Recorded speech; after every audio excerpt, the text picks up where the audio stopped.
Hello, and welcome to today's exciting webinar, what every chiropractor must know in order to thrive in the present 2013 economy and beyond, with a special focus on the buying funnel.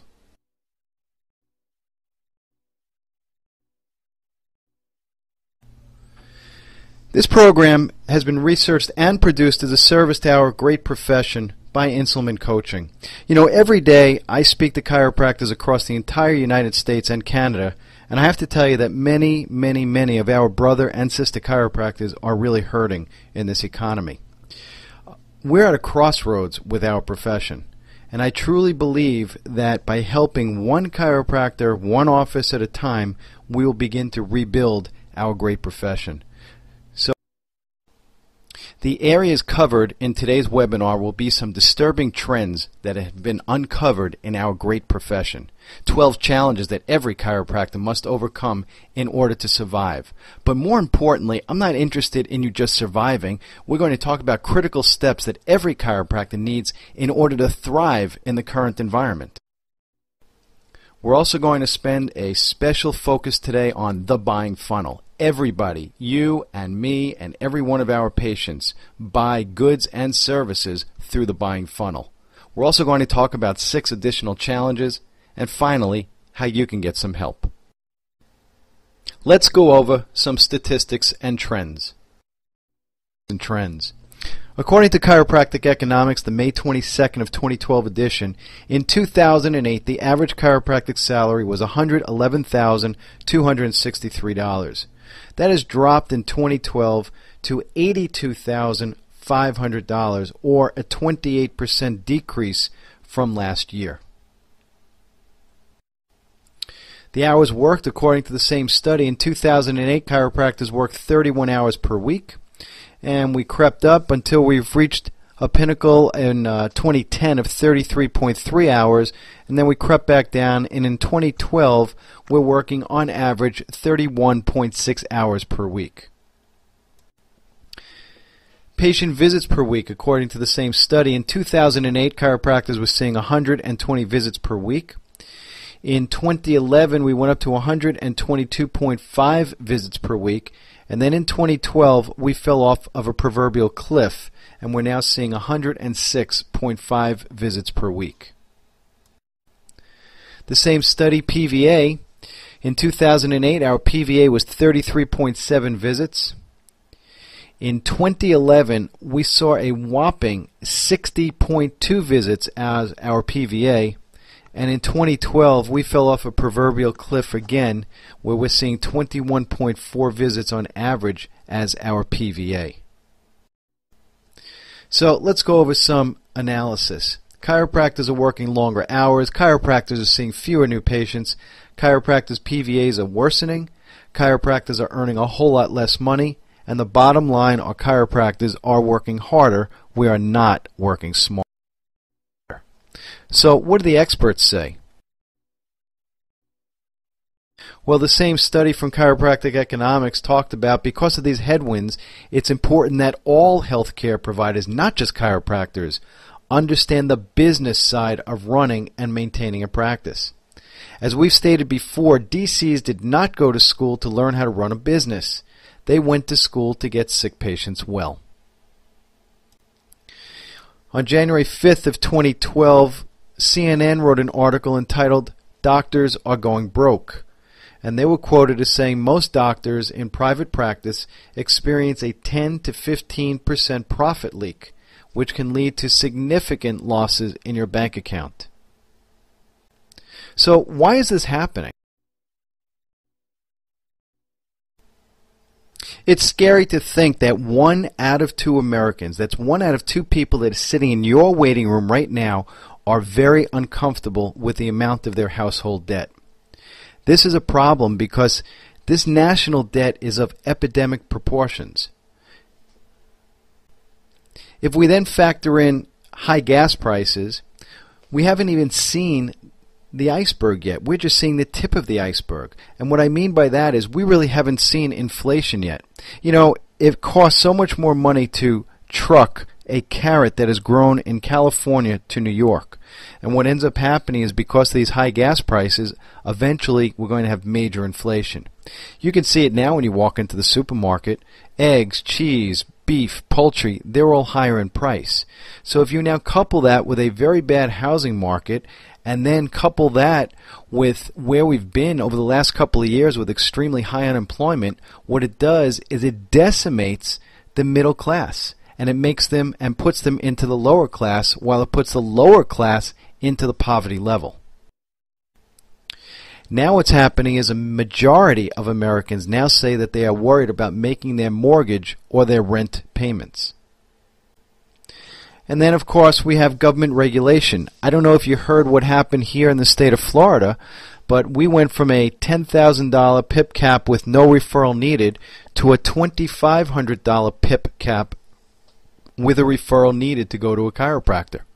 They're also citing the success of the Medicare program, and they're talking about further cuts in payments to doctors in the Medicare program. So what does this mean for patients? Well, people have to choose between paying for your services and food and gas and rent and their mortgage payments. They have school payments for their kids. They'd like a car. They'd like to go on vacation. And they do need health insurance. What does this mean for you? The roller coaster ride. If you've been in practice any longer than 2 or 3 years, I'm sure you can relate to that really nice roller coaster ride. Patients are coming in, money's flowing like wine, everything is great, and then all of a sudden it shuts off and you hit that hairpin turn and that big stomach-wrenching drop. The roller coaster ride. So, according to that chiropractic economics study, chiropractic income is down $33,000. What does $33,000 buy? Well, it buys a whole lot of gas at $4 a gallon. If you have credit card debt, it could save you about $5,000 a year. It could buy you a 2013 Ford Mustang, and it can get you 4 years of tuition at the University of Florida as a resident state fee. It can also give you a very nice down payment on a house. So chiropractors are staying awake, worrying about higher bills, fewer new patients, more government regulations, and lower profits. The first wrong step that most chiropractors take is they will cut advertising. You see, commercial clutter makes it very hard to get noticed. Commercial clutter is this. Think of the number of emails that are sitting in your box. Think of the number of text messages that you get. Think of all the print advertising, radio advertising, and TV advertising that hits you every day. Well, it hits everybody else also. So what happens is chiropractors think that by cutting advertising they're going to save money. The challenge is that we need more exposure, not less. So that's the first wrong step to take. The second wrong step that chiropractors make is that they cut their advisors. They'll cut their accountants, they'll cut their coaches, they'll cut their legal team. But it's important to note that these people were hired. Why? Because they're there to advise you in good times and bad. And quite frankly, we need more advice in bad times because we get emotionally involved. So an advisor is a neutral third party that doesn't get emotionally involved. Can you think of Donald Trump saying to his advisors, you're fired, the economy's bad? It's never going to happen. What about President Obama? Can you imagine him saying to the cabinet, you're fired, go home, the economy's bad? So that's a wrong step to take. Do not cut your advisors. The last wrong step that chiropractors make is they fire staff. They cut staff. Think about it. Why did you hire your staff? Because they're great. And economies change. All economies that are good get bad, and all bad economies that are bad get good. And when the economy turns, you're going to need your staff. But if you've released them to the pool, what happens now is they'll get sucked up by another chiropractor, another industry, whatever, and you've lost that great staff person. Now when the things turn around and you need staff people, you're really not going in to the good end of the employment pool. These are the people that have been cut that are left. So that's another wrong step to take. So what are some right steps to take? Well, what are some correct steps to take? Well, number one, you must be proactive. Most chiropractors are reactive and put fires out all day. I have to tell you that when I first start coaching clients, most of the time, for the first, I'd say month or so, it's about putting out fires until I teach them how to become organized and how to become proactive, and then they don't have to become reactive because they're anticipating, so they're not putting out fires anymore. The second thing is chiropractors typically are not very organized, so you must improve your organizational skills. And you must spend time on your business, not just in your business. And you must learn how to run a business. Let's go back to number 2 for a second. When I say you must spend time on your business, you must be able to train your staff. You must be able to create budgets. You must be able to generate profit and loss statements. You must be able to do your notes. You must be able to spend time on your business. And in order to learn how to run a business, we need general business skills. You must know how to read a profit and loss statement, a balance sheet. You must know how to calculate return on investment. You must know how to do a cash disbursements book, and you must know how to create budgets.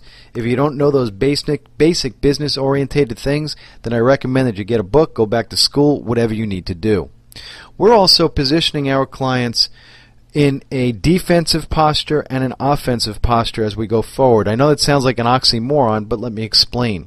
Defensively, what my clients are doing is we're having them build up cash reserves that are equal to 1 year's personal and 1 year's business expenses. Now, I understand that you probably don't have an extra $40, $50, or $60,000 lying around in your back pocket. But what I'm saying is make that your goal and start small. I don't care if you put $2 a day away, $2 a week away, whatever. Put something away to start building up your cash reserves. The next thing that we're doing is we are creating an offensive approach, that we are creating very large strategic-based marketing campaigns. When I say very large, it doesn't mean large budget. It means a number of campaigns that cross-refer and also separately singularly refer, and they're all based in strategy.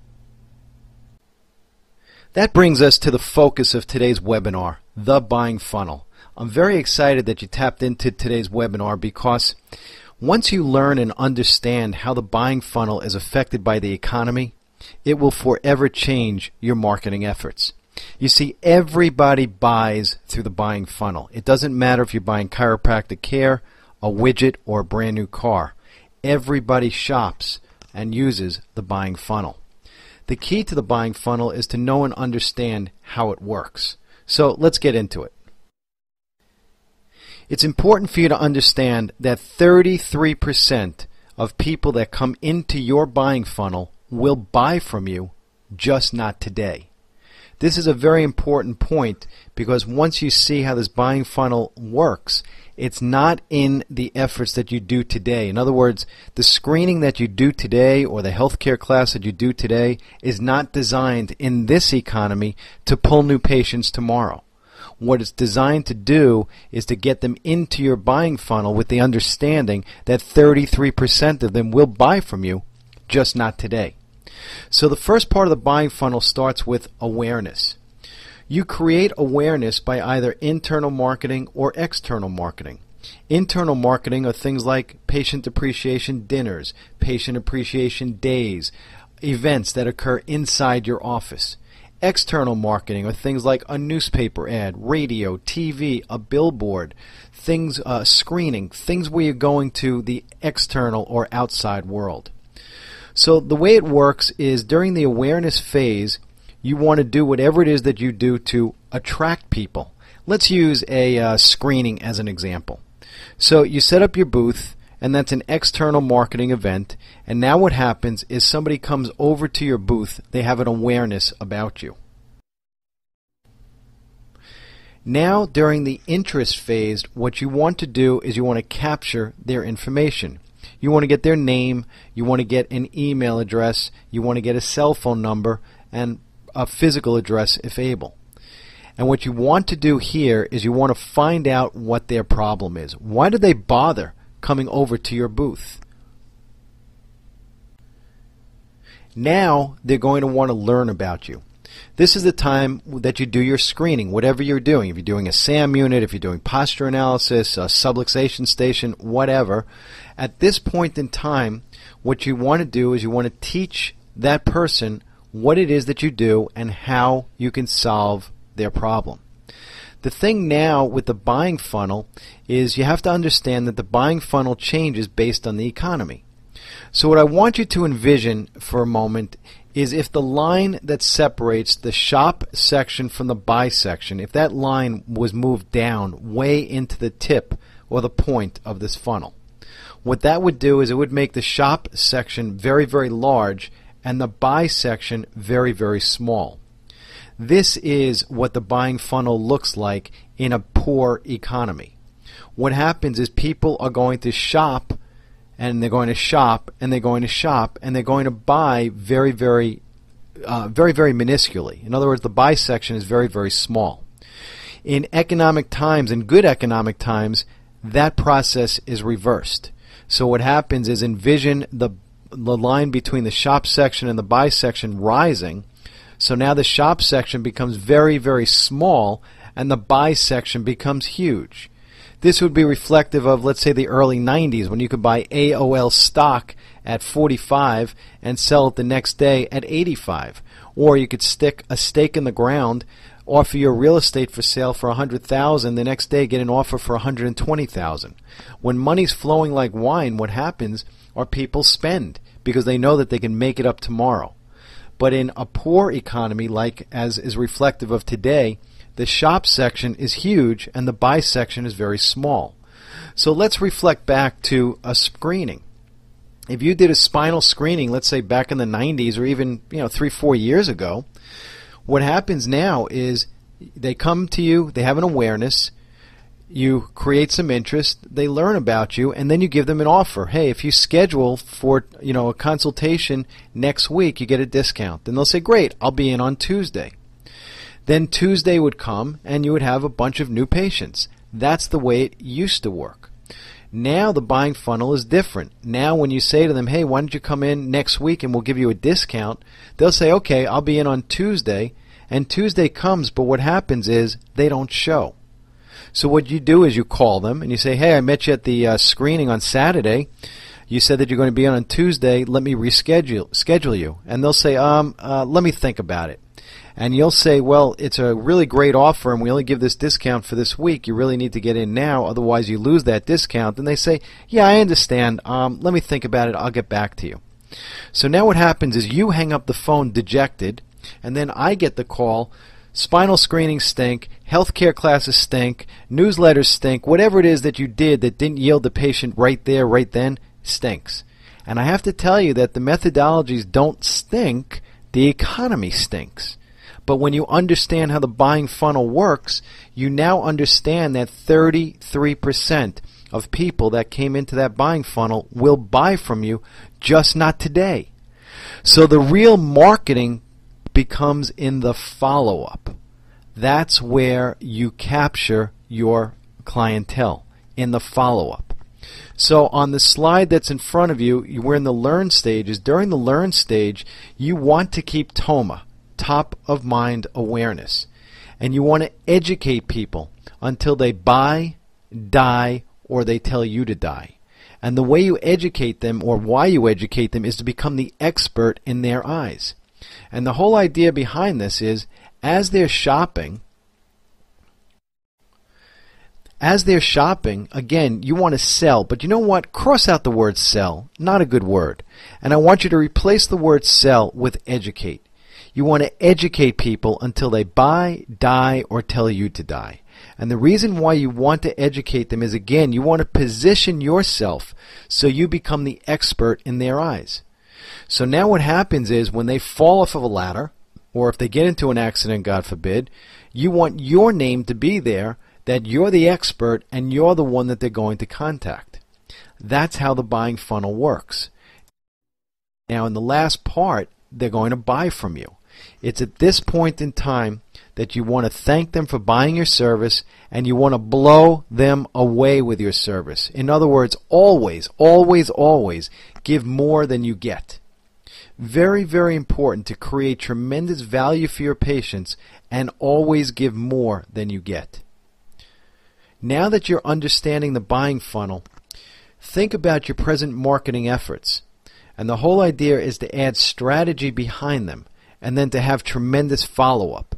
And if you know and recognize the economy that you're in, you will have a much, much greater success with your marketing efforts.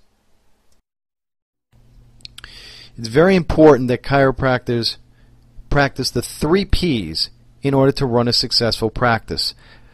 3 P's, policies. You must have policies that have been created in this economy.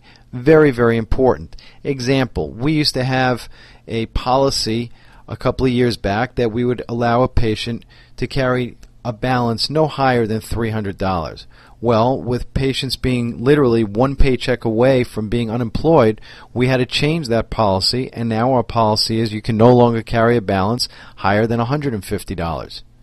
Next, procedures. Your procedures must be created in this economy.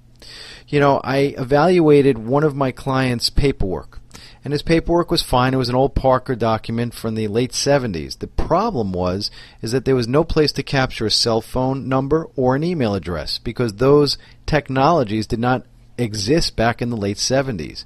So you must make sure that your procedures are created in this economy, and you must be able to plan ahead so you're able to move your practice forward. What we want to focus on now are 12 areas that you need to focus on in order to transform your business. We've already talked about the improvement of business skills. You must learn how to read a profit and loss statement, balance sheet, be able to do budgets, calculate return on investment, and be able to know these business terms and how to use them. Number 2, chiropractors have been taught forever to do tactical-based marketing. Tactical-based marketing is throw enough stuff up against the wall and hopefully some of it will stick. I have to tell you that a strategist will slaughter a tactician every single time. And what we teach our clients is strategic-based marketing. Let me give you an example. Let's say that you wanted to do an email marketing campaign. Well, a tactician will buy or procure a email list. Let's say it's 5,000 names. They'll make an email newsletter or an email, and they'll blast it out to 5,000 people, thump their chest, say, wow, I'm email marketing. No, you're not. You're spamming. You see, a strategist will say, okay, what's my target audience? Do I want to target 40-year-old headache people? Do I want to target 65-year-old osteoporotic women? Now they're going to know that because commercial clutter is clogging up everybody's email box, then in order for their campaign to be effective, that email better get opened and better get read. That means they're going to put strategy number 1, make a really good subject line. Strategy number 2, once they open it, what do you want them to do with it? How do you want them to react? Do you want them to call, click? What do you want them to do? And everything will have a strategy behind it, and everything will be able to be tracked. So you'll know exactly what's good, what's bad, what's helpful, what's not, what you need to tweak, etc. So strategic-based marketing is vitally important. In new patient acquisition, what we do with our clients is we help them to set up a minimum of 5 and preferably 10 strategic-based marketing campaigns. I say campaigns because campaigns have a very, very specific reason. It could be for branding purposes. It could be for the actual acquisition of new patients. It could be for education. You must have a reason as to why you're doing it. Next, we've talked about this already. You must have an effective consultation and report of findings that was formulated in this economy. You must develop organizational skills. And if you hire and train your staff effectively, guess what? You won't need to fire them. Next, you must use goal setting in the proper methodology. Chiropractors are really good at setting goals, and what made them? No, I didn't. They'll put them in and they'll say goals don't work if they didn't make them, and they'll stop setting goals. We teach our doctors goal setting processes where they're actually workable goals. I want you to think of a speedometer for a second. If you were to drive from New York to California, how often would you look at your speedometer? And if you found that you're doing 95 miles an hour, when would you slow down? Next week? Next month? No, you do it instantaneously. And conversely, if you're going 20 miles an hour in a 65 mile an hour zone, when would you speed up? Next week? Next month? No, you do it instantaneously. Well, that's very analogous to your goals. You see, if you're writing goals and you're putting it in your drawer and looking at it in a month, then you don't have time to make a correction. But if you're looking at them multiple times a day, now you can make an instantaneous correction to help you get closer and closer to your goals. Time management. If you're not getting a full 60 minutes out of every hour, you're losing time. office procedures, they must be formulated in this economy. Communication skills and advanced leadership I like to lump together, because if I was speaking to you in Chinese right now, we would not be having a very effective webinar unless you spoke the language. You see, your patients and your staff come in with their own language, and if you don't know and understand their language, you will have a very difficult time getting your point across and getting them to do what they need to do. Advanced leadership is about motivation. Motivation is about getting somebody to do something that they may or may not want to do for their best interest. And your practice and your staff is waiting for a leader to show up. And accountability is so important. You know, if you did the things that you said you were going to do, I am confident your practice will grow. It's no different than losing weight. If you stay in your diet and you do your exercise regimen, guess what? You lose weight. But human beings lose accountability, and we don't do the things that we say we're going to do. So a big area of what we do with our clients is holding them accountable to doing those things that they say that they're going to do. Consistency, folks, is the key. I'm not asking you to spend an inordinate amount of time. Spend 1 hour per week, that's it, on each of the 12 areas. Set up accountability, and then create the practice that you desire. But we do have challenges. We don't know where to begin. We don't know what to do. We don't have enough time. We feel overwhelmed. We feel isolated and alone. And we do get results of those challenges. According to a study that was conducted by Catalyst, in 55% of chiropractors are stressed to the point of feeling extremely fatigued and out of control. This is a depressing study that more chiropractors are going out of business than in business in the state of California. The reason why this is so depressing is because as the coasts go, California, New York, and Florida, so does the rest of the country. We have some solutions, though. Create better organization. Have written goals and look at them multiple times per day. Hire a professional coach or a consultant. And I have to tell you, if you're in the market for a coach or a chiropractic consultant, you need to determine what coach is right for you. You see, the highway is littered with chiropractic coaches that have literally failed out of practice and now they're coaching. So if you're in the market for a coach, things that you need to know about. Number one, their program should be custom, not customized. You're a chiropractor, but your practice has its own flavor, its own personality, and so do you. And if you hook up with a management company that customizes their plan but doesn't have a custom plan, what ends up happening is you're a round peg being fit into a square hole. Example, if your management company is high volume entity and you're not a high volume practitioner, you're going to have a very hard time fitting in. On the other hand, if your practice management company is nutritionally based, that's how they ran their practices, and you're not a nutritionally based practice, you're going to have a hard time. So it's very important that their programs are custom, not customized. Next, the coach or consultant should still be seeing patients today, so they have their finger on today's pulse, not the pulse of years gone by. This is so vitally important. You know, since 2008, the world literally has fallen off of a cliff. And I'll give you an example. Are you doing re-examinations? If you are, let me take a guess. You're probably doing them every 12 visits or every month, whichever comes first. If you're saying yes, you do that, my question is, why are you doing that? The reason why you're doing that is because that's been taught to us since the Jim Parker days in the late 70s. And it's not that that information is bad, it's that that information is dated. Remember, 1 out of 2 of your patients are very uncomfortable with their debt. They have high gas prices to boot, and we have a terrible economy. So what happens now is they're not going to last to 12 visits for you to do a re-examination on them. So that procedure needed to be changed based on the present economy. Another example, I built my practices in New York by doing a radio show. Back when I did them, radio was interactive. You'd put an 800 number out there, and lo and behold, they'd resonate with your personality and become a patient. Well, in 2009, when I came back into practice, I did my Saying Great radio show not understanding or knowing that radio had changed. Radio had changed from interactive to infomercial. And until I figured that out, I was doing very poorly. Once I figured it out, then it was fine. Now imagine if I was coaching you and you said, "Hey Paul, I'd like to do a radio show." And I say, "That's great. I did a radio show. As a matter of fact, that's how I built my practices in New York. Let me teach you how to do a really great interactive show." And I teach you really great information.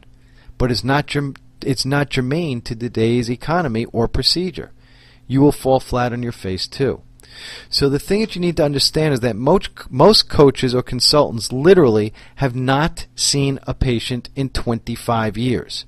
So again, I'm not saying that the information that they're teaching you is bad. What I am saying is that the information is dated. And if it's not derived in the present economy, you're going to have a real problem in making it work. It's important that the company analyzes you and your practice before they tell you what they can do for you. If you hear this from anybody, it will only take one more new patient in order to pay for your coaching. Please run as quickly as you can the other way. You see, I teach the business of chiropractic. And in any business entity, you have to know the downside risk. And in the downside risk in that scenario, what happens if you don't get that one more new patient to pay for your coaching? Now you're going to be spending lunch money or rent money, and that's a problem. So it is very, very important that the company analyzes you and your practice before they tell you what they can do for you. And you should never have to sign long-term contracts. You know, if your coaching company is as good as they think they are, then you're going to want to stay with them. It's real simple. They shouldn't have to tie you up with a contract. Very important. Do not sign long-term contracts. There should be a money-back guarantee. You should never feel pressured, and you should feel comfortable talking to your coach about anything. And you should ask your prospective coach about his or her business experiences. You know, I don't think you'd want to go to a marriage counselor that's been divorced 22 times. Well, the same thing here. Like I said before, there are many coaches that have literally failed out of practice. You want to go to a coach and have somebody coach you who has done what it is that you're looking to do. They should be punctual. They should be accessible via email, in between calls. They should be organized, and they should give you a clear plan of how they're going to help you achieve your goals. And they should know how to run a business, not just a practice. Ask them what qualifies them to be a coach or a consultant. Ask them how many active clients they have, and do they have specific strategies for your practice growth, and how are they different from their competition. I said before you should not have to sign a long-term contract, but I do recommend that you give yourself a minimum mental time frame of 1 year to work with your coach. It takes time to create direction and strategies which will ultimately create growth. You should get a 4-to-1 return on your investment. So for example, if you're spending $1,000 per month, you should be making an extra $4. And you should be able to ask your coach or your consultant anything without fear of embarrassment. Let's compare some statistics. On the left are Inselman coaching statistics. From 2008 through 2012, my clients are up an average of 145%. On the right, the average chiropractor, according to Chiropractic Economics, from 2008 through 2012 was down 25.8%. Some Inselman coaching statistics. My programs are 100% custom made for the individual client. No two clients are coached the same. Everything is done from the ground up for that individual client. I offer a 100% money-back guarantee. I still see patients. I am accessible 24/7. And I'm very proud of the fact that I was the one that blazed the trail with no contracts. Up until about a year or two ago, Most companies had you sign an 18 or a 24-month contract. We never had contracts because my belief is I should never have to coerce, seduce, or force anybody to stay with me. If I'm as good as I think I am, guess what? You're going to want to stay. And if I'm not good, then why should I bind you by virtue of a contract? Or if you just don't want to coach anymore, why should I bind you by virtue of a contract? So we never had contracts, and we never will. Like I said before, my clients are up an average of 145% from 2008 through 2012, and I am very proud of that statistic. 12 of my practices are multi-million-dollar practices, and they grew on average 5% in 2012. I get results, or we don't work. If you don't do your part, I will let you go, and I will not coach you. And if I don't do my part, I'm going to request and require that you fire me. So this is results oriented. We are going to get results, or we are not going to work together. So if you were an Inselman coaching client in 2008, on average your income would have risen $275,932. That's a 145% increase. What does that buy? A whole lot of gas at $4 a gallon. You can eliminate credit card debt. You can buy a his or her Carrera Turbo, no less. You can get 4 years tuition for 2 kids at any college. You can get a nice cash down payment for a house, and you can build quite a retirement fund. How do we do it? We do it with the Elite Coaching Program. It is a total and complete custom one-on-one coaching program. We block out 15 or 30-minute calls per week. You get my proprietary methods that are created by me, used by me. I make sure that they work here in South Florida. Then I turnkey them out to beta test sites all over the country, in the North, the South, the East, the West, and the Midwest, and Canada. I make sure that they work, that they're duplicatable, and we test them for a 6 to 8 month period of time. Once we know that they're duplicatable, we then go ahead and we start to give them out to all of our clients. Let me give you an example of how this worked. I realized about 2 years ago that chiropractors leave about 10% of their income on the table due to no-shows. What that means, if your practice is doing $300,000 a year, you're leaving approximately $30,000 on the table. What I started to figure out is how can I decrease that, and I was playing with a texting program where we would text our patients to remind them of their appointment. Well, we used that for about 7 or 8 months, and we brought our no-show rate from 8% down to under 2%. So I knew that we had gold there and that this was going to be something great. But before I can recommend it to all of my clients, I need to make sure that it's duplicatable. So what I did was I sent it out to beta test sites all over the country, had them use it for 8 months, and when we saw it was duplicatable, we then started to roll it out for all of our clients. Now our clients are using them, and they've enjoyed decreasing their no-show rate down to manageable levels. When you go to a coaching company, please ask them how much they've invested in their learning curve. My methods have been formulated in this economy, and they have been created on a $2.5 million learning curve. What is the investment for our coaching program? The investment ranges between $250 and $1,500 per month. And what we do is we discuss those in a free consultation with no obligation, where we sit down by phone and we go over exactly what your needs are, and we figure out what custom program is going to help you achieve your goals, and then the fee is derived from that. So, don't you think it's time to end the roller coaster practice? We do. How do you do it? Well, you could sign up for the free consultation. You could do that by emailing me at inselmancoaching@gmail.com. You can go to our website, www.inselmancoaching.com. If you scroll down on the right side, you'll see a link there to schedule for your no-obligation free consultation. Or if you want to write the URL down, timedriver.com, that's on the screen, you can go to that, and that will put you right into my appointment book, and you could schedule for your free no-obligation consultation. We take about 30 to 45 minutes. We go through a history with you. We'll figure out if I'm able to help you. I'll tell you and tell you specifically how I can, and we'll tell you what the fees will be. If I can't help you, I will tell you that also, tell you why and what I think that you need to do, and then we'll go from there. I want to thank you for joining today's webinar. You've taken the first step on creating a very, very meaningful consultation and report of findings for yourself and for your patients. You know, folks, chiropractic is at a crossroad, and I am confident that by learning these methodologies and helping yourself one step at a time, you'll be doing wonders for your practice, for your community, and for your patients. My name is Dr. Paul Inselman. We thank you for joining this webinar, and we'd like to see you again in the future. If you have any questions, feel free to call us at 888-201-0567. Again, you can go to the links that are on your screen, and you can schedule for that free consultation at your leisure. Thanks so much for joining us. Have a great day.